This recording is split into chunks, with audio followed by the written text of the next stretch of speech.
बिस्मिल्लाहिर्रहमानिर्रहीम, अस्सलाम वालेकुम and welcome to my YouTube channel Aftab homeo tips. दोस्तों, हमारी आज की वीडियो है मेल इनफर्टिलिटी के हवाले से। इससे पहले हम फीमेल इनफर्टिलिटी के हवाले से वीडियो अपलोड कर चुके हैं। वो आप उसको लिंक उसका मैं डिस्क्रिप्शन बॉक्स में भी दे दूँगा और ऊपर भी आपको नज़र आ जाएगा, तो आप मेरी वीडियो वो वाली भी देख सकते हैं। तो दोस्तों, आज की वीडियो में हम बात करेंगे कि मेल इनफर्टिलिटी यानी मर्दाना बांझपन, मर्दों में जो है बच्चा पैदा करने की सलाहियत का ख़त्म हो जाना। तो दोस्तों, इसके मल्टीपल रीज़न्स हैं, बेशुमार फैक्टर्स हैं इसके पीछे।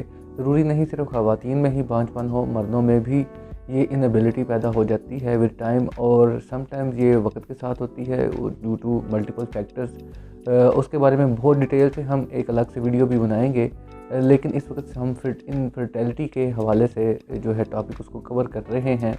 तो इसमें जो दोस्तों सबसे बड़ा फैक्टर है वो है इरेक्टाइल डिसफंक्शनिंग। ठीक है जी, डिज़ायर का ख़त्म हो जाना या शहवत का ना होना या अपने अंदर वो ताकत या वो पावर महसूस ना करना, ठीक है, जो इरेक्शन के टाइम पे इंसान को चाहिए होती है। तो दोस्तों, ये एक बहुत बड़ी वजह है। और इसके पीछे क्या वजूहात हैं? इसके पीछे बेशुमार वजूहात हैं। Anxiety, depression, excessive sexual activity में इन्वॉल्व रहना, या ख़ुद को जो है वो बिल्कुल आप इंडल्जेंस कर लेते हैं ऐसी चीज़ों के अंदर जो कि आपको या आपका जो नेचुरल सिस्टम है उसको डिस्टर्ब करती हैं। एक्स्ट्रा ऑर्डिनरी जो बाज़ार में जो मेडिसिन वगैरह अवेलेबल होती हैं उनका इस्तेमाल करके जो लोग अपनी डिज़ायर पूरी करते हैं वो बाद में भी इरेक्टाइल डिसफंक्शन का शिकार हो जाते हैं।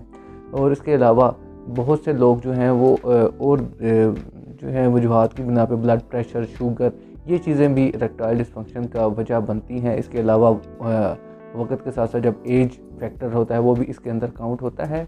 तो there are number of reasons जिसकी वजह से इरेक्टाइल डिसफंक्शन की प्रॉब्लम हो सकती है। लेकिन आजकल के दौर में हमने देखा है कि यंगस्टर्स में भी ये प्रॉब्लम काफ़ी हद तक पाई जाती है और वो शादी से पहले खुद को इस काबिल ही नहीं समझते कि वो अपना जो है वो अज़दवाजी ताल्लुक़ बहाल कर पाएंगे।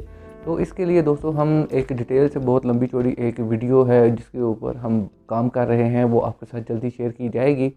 तो दोस्त, लेकिन इस वीडियो में हम थोड़ा सा इस इनफर्टिलिटी के हवाले से बात करते हुए कि अगर इरेक्टाइल डिसफंक्शन की वजह से आप इनफर्टिलिटी का शिकार हो चुके हैं और जो है वो आप जो है अपना काम जो है अज़दवाजी ताल्लुक़ जो है वो नहीं बना पा रहे, तो दोस्तों उसकी वजह से जो इनफर्टिलिटी होती है उसके लिए होम्योपैथिक में बहुत अच्छी अद्वियात मौजूद हैं, जिनमें कुछ टॉप ग्रेडेड मेडिसिन हैं जिनका मैं यहाँ पे जिक्र कर देता हूँ। लेकिन यहाँ पे ये बात भी सख्ती से मैं कहना चाहता हूँ सभी दोस्तों को जो कि इस प्रॉब्लम से दोचार हैं कि अब अपने आप से कोई भी मेडिसिन इस्तेमाल ना करें। हमेशा अपने करीबी होम्योपैथ डॉक्टर के पास ज़रूर जाएँ, उसके साथ अपनी प्रॉब्लम शेयर करें। वो आपसे पूरी केस हिस्ट्री लेगा, क्योंकि इसमें कोई एक वजह नहीं है इरेक्टाइल डिसफंक्शन की और ना ही कोई एक मेडिसिन सब लोगों के ऊपर अप्लाई की जा सकती है।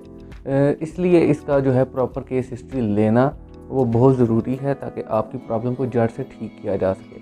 अदरवाइज़ आप हकीमों के नुस्खों और दूसरी ऐसी अद्वियात के ज़ेर असर रहते हुए अपने आप का मज़ीद बेड़ा गर्क करेंगे, और तो उससे बेहतर है कि आप इन सब चीज़ों से बचें, अपना प्रॉपर एक इलाज करवाएं ताकि आपकी ओवरऑल जो ताकत है वो बहाल हो, और उसके साथ साथ जो है वो आपका ये इरेक्टाइल डिसफंक्शन का प्रॉब्लम भी ठीक हो जाए। तो दोस्तों, इसमें हम बात करते हैं होम्योपैथी की कुछ मेडिसिन जो हैं। इसमें जो टॉप ग्रेडेड हैं वो है एग्नस कॉस्टस, इसके बाद सेलेनियम है, एसिड फॉस है, और जो है योबिनम है, कोनियम है, और भी बेशुमार मेडिसिन हैं जो इरेक्टाइल डिसफंक्शन को जो है वो ट्रीट करती हैं। लेकिन दोस्तों, इन सब के अलग अलग जो है वो फैक्टर्स हैं, इसलिए मैंने रिक्वेस्ट की कि आप अपने करीबी होम्योपैथी डॉक्टर के पास ज़रूर जाइए और उससे अपना इलाज करवाइए।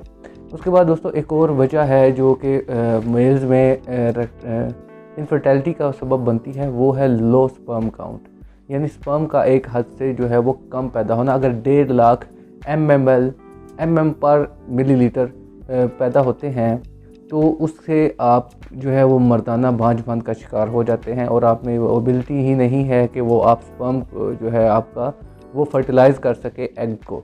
तो दोस्तों, उस सूरत में जो है वो सेलेनियम बहुत अच्छा काम करती है। होम्योपैथी मेडिसिन है, मैं इसकी डोज और पोटेंसी बिल्कुल नहीं बताऊंगा ताकि आप लोग इसको बेदरेग इस्तेमाल करके कोई नुकसान ना उठाएं। लेकिन मैं ये भी सजेस्ट करूंगा कि आप लाजमी तौर पे किसी डॉक्टर के साथ भी रुजू करें।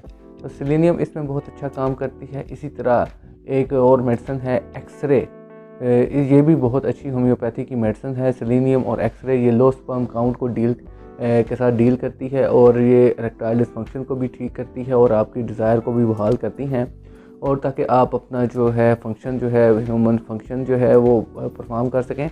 तो दोस्तों ये इसके अलावा कुछ एक और मेडिसिन है जो कि नीचे आपके टेस्टिस एरिया में स्वेलिंग की वजह से भी ये पॉसिबिलिटी है कि आप इरेक्टाइल डिसफंक्शन का शिकार हो जाते हैं। अगर कोई एक टेस्टिस जो है वो आपका साइज़ में बढ़ गया है तो वो अपना जो स्पर्म पैदा करने की एबिलिटी है वो खो देगा, और या आपने ठीक तरीके से वो फंक्शन परफॉर्म नहीं कर पाएगा, जिसकी वजह से आप इनफर्टिलिटी का शिकार हो जाते हैं।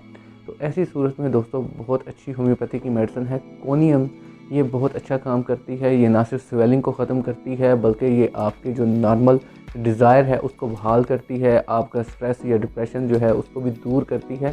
ख़ास तौर पे उन लोगों में भी ये मेडिसिन का इस्तेमाल किया जाता है जिनकी सेक्सुअल डिज़ायर जो है वो सप्रेस हो चुकी है या बहुत अरसे तक वो शादी जिनकी नहीं होती, ऐसे लोगों में भी ये प्रॉब्लम्स देखने में आती हैं कि वो इनफर्टिलिटी का शिकार हो जाते हैं। तो दोस्तों ये कुछ होम्योपैथी की मेडिसिन थी मर्दों के हवाले से जिनका मैंने जिक्र करना मुनासिब समझा आपके साथ, और बाकी बातें मैंने आपके साथ शेयर कर दी।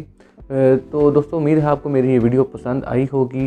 अगर आप मेरे चैनल पे नए हैं और ये वीडियो पहली दफ़ा देख रहे हैं तो मेरा चैनल ज़रूर सब्सक्राइब कीजिए, अपने दोस्तों के साथ शेयर कीजिए ताकि आपको मेरी नेक्स्ट आने वाली वीडियोस मिल सकें। इसके अलावा मैंने एक जनरल टॉनिक जो है उनके ऊपर 2 वीडियोस ऑलरेडी अपलोड कर चुका हूँ, एक जिंक्सिंग और एक अवीना स्टीवा। ये दोनों नर्व टॉनिक हैं, ये आपके ब्रेन और जो आपके असाब हैं, आपके नर्व्स हैं उसको स्ट्रेंथन करते हैं, बॉडी में अंदर से वीकनेस और कमज़ोरी को दूर करते हैं, और आपके जिस्म में मौजूद जो मुख्तलिफ जगहों पर टांगों और पसलियों में और जिस कंधों में जो दर्द वगैरह है उसको भी ख़त्म करते हैं। नींद की कमी का शिकार लोगों को भी नींद की बेहतरी आती है।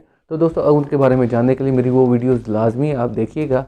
तो दोस्तों मिलते हैं नए वीडियो में नए टॉपिक के साथ, तक अपना बहुत सा ख्याल रखिए। अल्लाह हाफ़िज़।